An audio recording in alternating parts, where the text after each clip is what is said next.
Hello, everybody. So excited to be here with you today.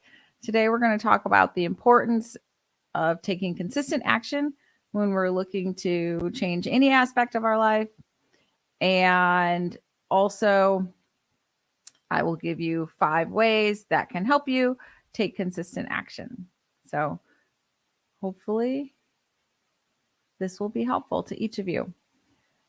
Again, my name is Brandi of Brandi Michelle, and I am a happiness coach. Best job ever, as I always say. I know that everyone understands kind of the fundamentals of how to be happy, but I really help take those core fundamentals and help people apply them in a way that can really be impactful for them and for their life. So,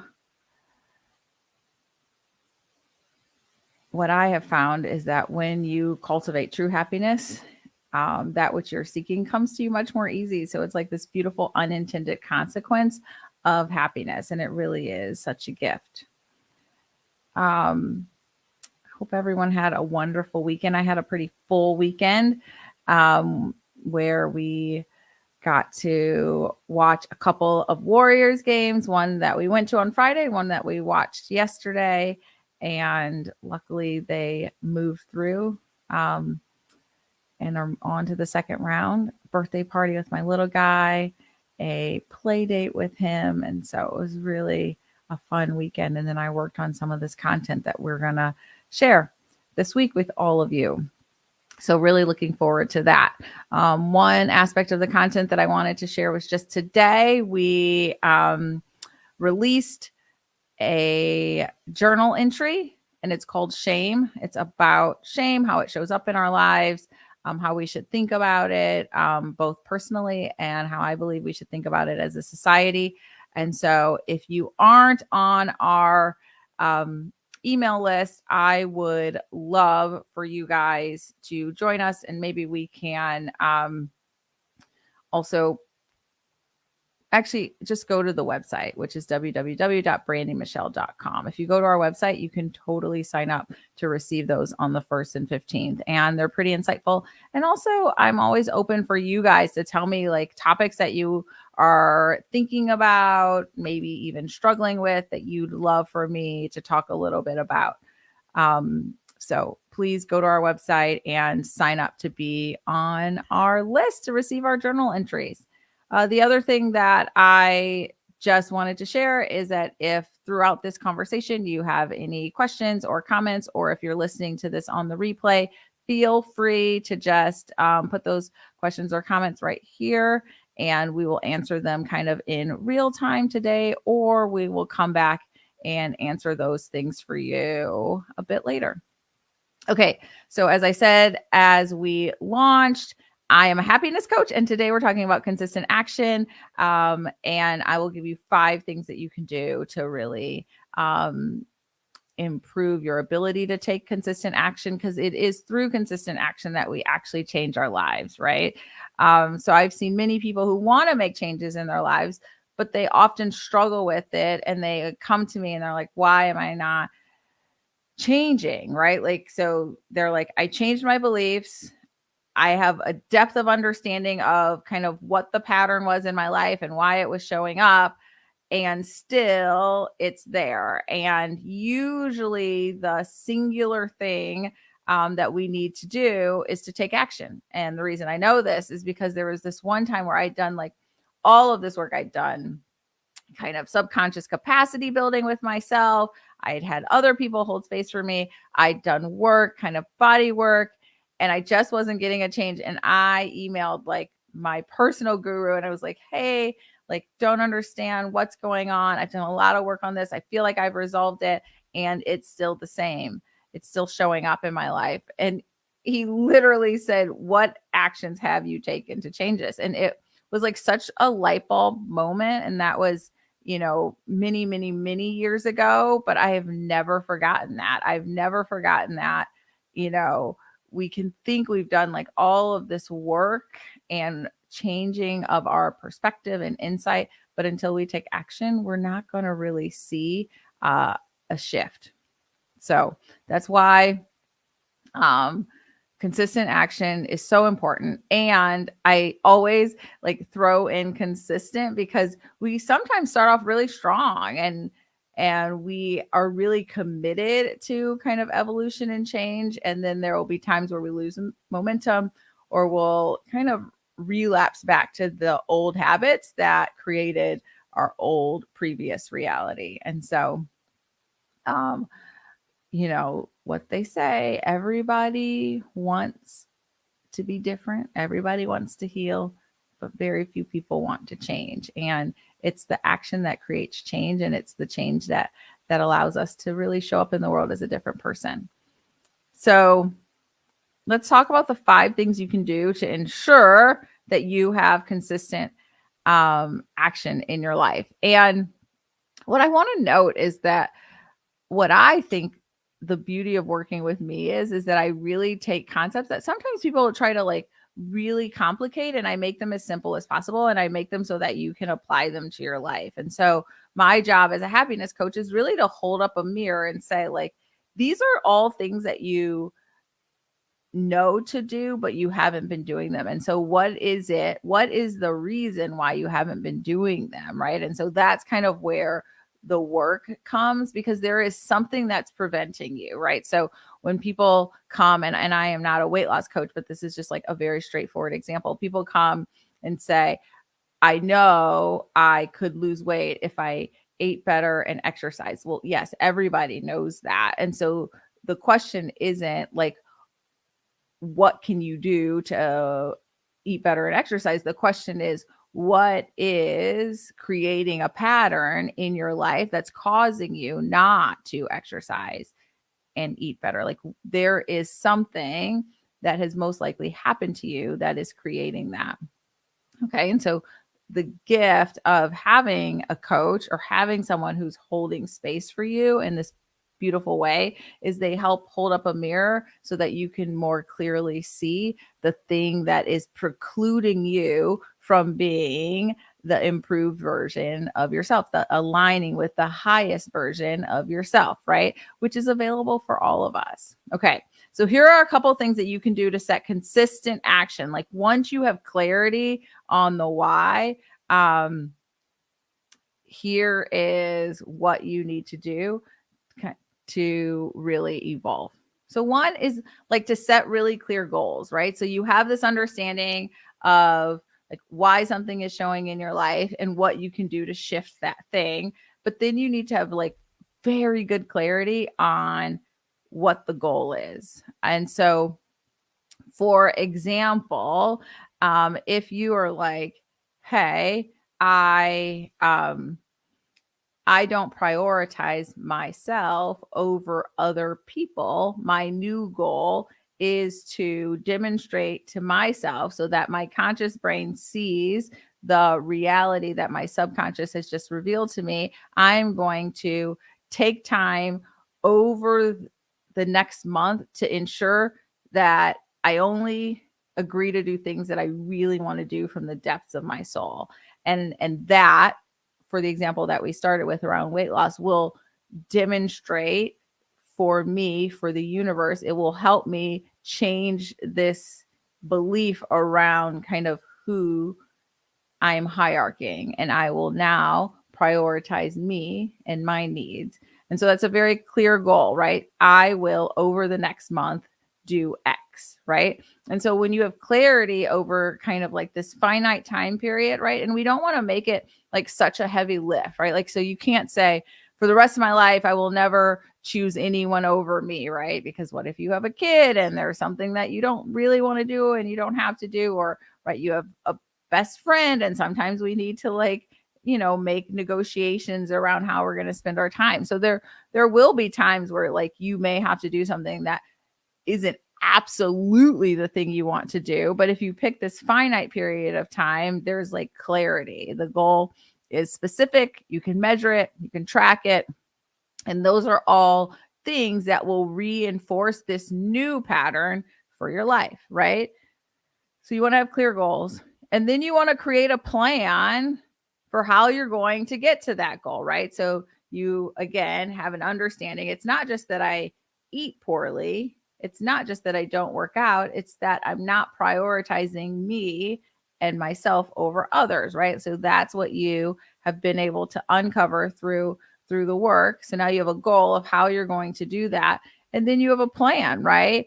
On how you achieve that. And you want to break it down into manageable steps, right? So you want to have an understanding of what are some times where you're more likely to prioritize other people over yourself.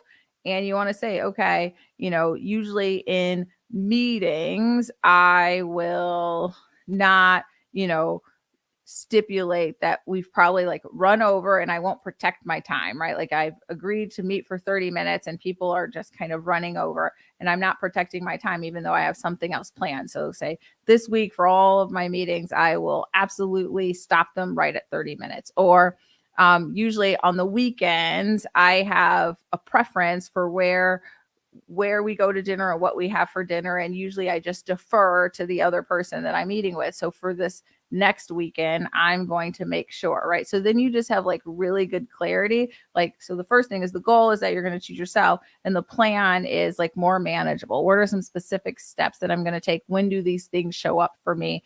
And how am I going to make sure that like at the end of the month, I can really look back and feel really good about this shift that I've made. And then going to step number 3, like make these things a habit, right? So you want to identify, right? Like these are the new habits that I want to have. So you have a plan around different times these things may show up. And then you say, here are the habits that I now want to build, right? And so one way that we prioritize ourselves is that, perhaps we would say, I don't take meetings before 8 a.m. because I now go to the gym every morning at 7 a.m. or at 6:30, whatever the timing works for you, right? And then that can be a new habit that you're building. And again, you make it short and measurable. So if you've never gone to the gym or if you've never like walked every day,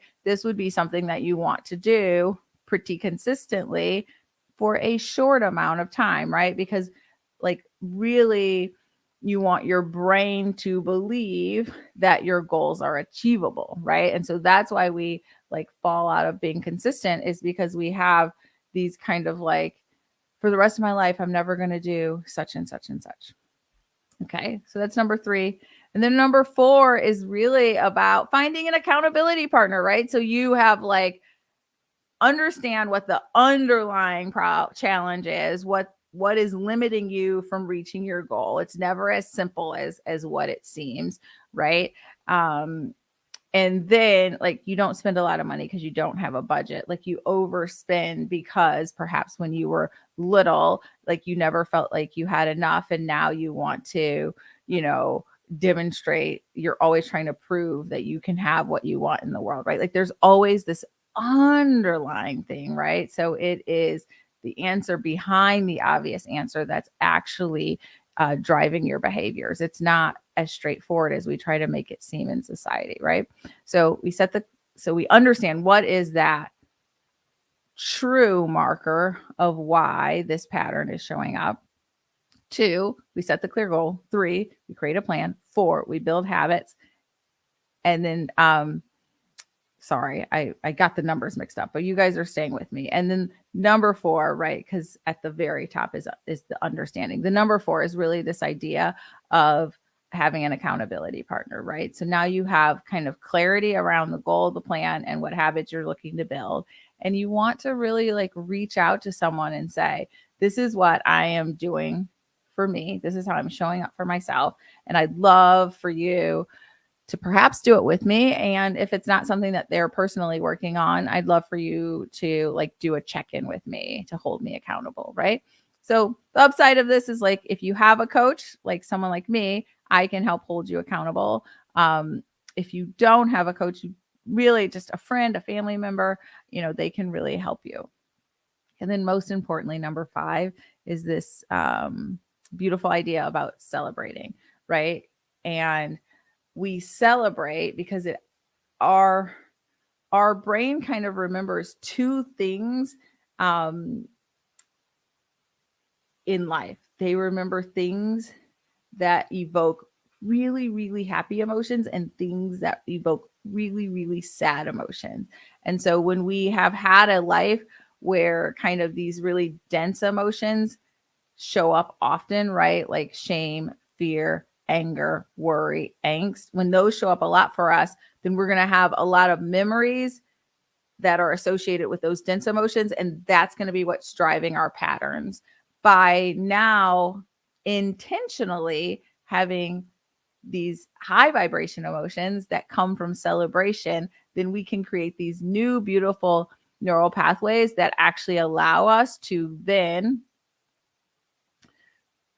create patterns around these things that we're seeking in our lives. Okay.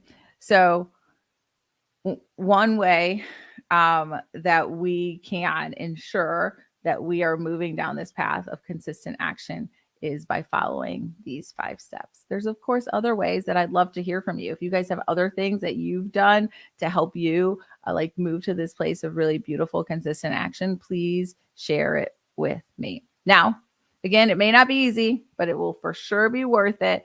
And it's a simple plan that each of you can implement. So again, just you want to set really clear goals. You want to create a beautiful kind of time-bound plan. You want to think about the habits you're trying to build, find someone to be accountable with you, and then most importantly, celebrate your progress. Like early and often, we just don't celebrate ourselves enough. And I am confident that with these 5 strategies, you can really increase your happiness set point, which is what we're always working towards, right? Remember, as you increase your happiness set point, then you have this opportunity to experience these more beautiful highs, and then your lows will really be tethered by this set point, and you'll be able to bounce back much more easily. So I would love to hear from any of you, kind of if you implement these things and how they work for you, or other things that you use in your own lives to be really consistent. Before I let you go, I do want to talk a little bit about my upcoming online course. And it's really for those of you who are feeling like something's missing in your life, despite your success, despite your accomplishments. Do you find yourself constantly searching for more, but not quite sure what it is? I totally understand that because I felt that way too. I totally have been there. I used to think that achieving success and, a high level of financial stability would really make me happy. But I found myself feeling unfulfilled and still searching for more. And that's why I created the Joy Blueprint. It's a course designed to help you find happiness and fulfillment from within by prioritizing your own mental and emotional well-being. It takes you through my proprietary 4-step process, which helped me to find my own joy and really allows you to break free from the cycle of constantly searching for more and creating a life that you truly love. And the unintended consequence of raising your happiness set point, of going through this Joy Blueprint program, is really that you are going to find that you align with success, that you, whether it be financial or relationships or kind of health and wellness success, you're going to align with it much more easily. It's the beautiful unintended consequence. And I have a special offer that if you sign up for the course prior to the initial launch on June 6th, you'll receive a free coaching call with me. It's a limited offer, but I'd love for you all to take advantage of it because I'd love to be on the phone with as many of you as possible. So don't miss out on this opportunity to really transform your life in this beautiful way. I'd love to embark on this journey with you. So with that, I always say that changing the world is an inside job. It starts with you. It starts with each of us. You are, in fact, the change you are seeking. So prioritize joy and imagine a world with 8 billion happy people, and then let's go. All right, guys, it's been great talking to you all today. I look forward to speaking with you all in the future. If the Joy Blueprint resonated with you, the link is in the comments, so please feel free to sign up there. And if you have any questions, you can reach out to me or my team, and we'll make sure that we answer them for you. You can find us at hello@brandymichelle.com. Have a beautiful rest of your day. Bye now.